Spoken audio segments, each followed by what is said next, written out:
So, hello everyone, welcome to this demo that will demonstrate use of Thoth's pedantic runs, and we will also touch supplying environment variables to Python processes.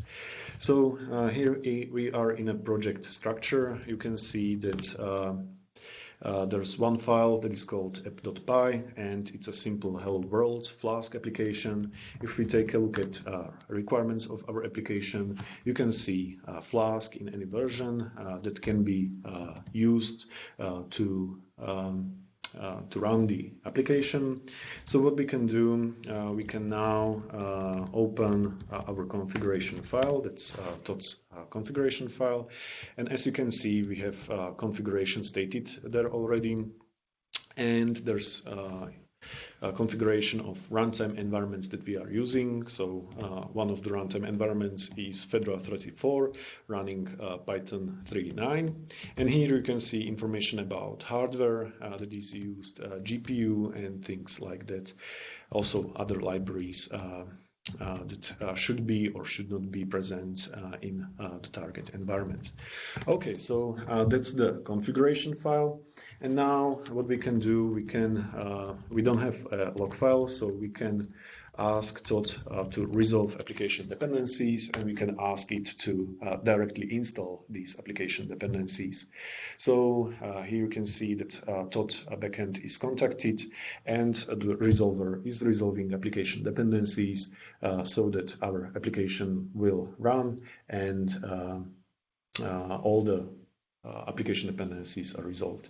So here you see that application dependencies were correctly installed, and they should be available for our application, so we can run our application. The Flask server is running and is serving requests.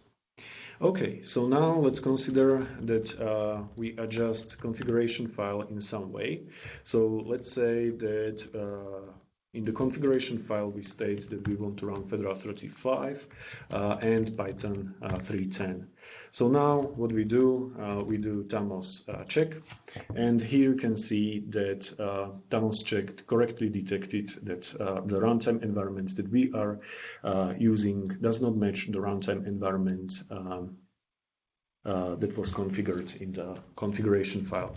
What we can do, we can also try to run the application, but as you can see, the tooling behind Thoth will reject running this application because the configuration file does not match to the runtime environment that we are using.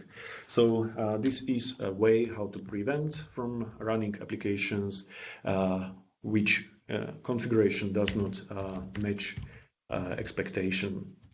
If you want to still run your application, you can supply --no pedantic, and in this case checks will not be performed and the application will be run. But you need to be aware that the environment that is expected to be present is not there. Okay, so let's adjust the configuration file, and let's put Fedora 34 back, and also the expected Python version that should be present. If you try to run the file, the script in a pedantic mode, we see that the Flask is correctly serving requests. That's one feature. The other feature is support for environment files. So if you are familiar with pipenv, you know that in pipenv you can provide an environment file called .env, and in that case that environment file will keep information about environment variables that should be supplied when the Python process is run. So we can supply .env file, and when we run the application, you see that Thamos lib injects environment variables to the process that is running, and in this case the process will have environment variable foo set to bar. So this is an extension. If you are using overlays directories, then this .env file can be placed to each overlay directory specifically for each runtime environment that you have configured. This should be it, and thanks for watching, and see you next time.